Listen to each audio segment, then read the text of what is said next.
Gut microbiota imbalances often underlie stubborn constipation, impacting health.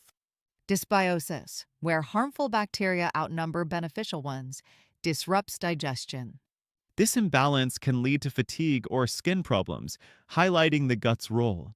Understanding your unique flora is key, as gut microbiota comprises microorganisms vital for digestion.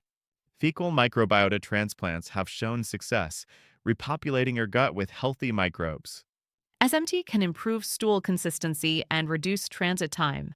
Prucalopride accelerates movement by enhancing colon motility, while linaclotide aids lubrication. These interventions target specific pathways beneficial in opioid-related cases. Prioritize polyethylene glycol for gentle cleansing. It draws water into the intestines. Consider morning hydration to support daily resets and soften stools. These approaches require guidance, as studies vary on long-term outcomes.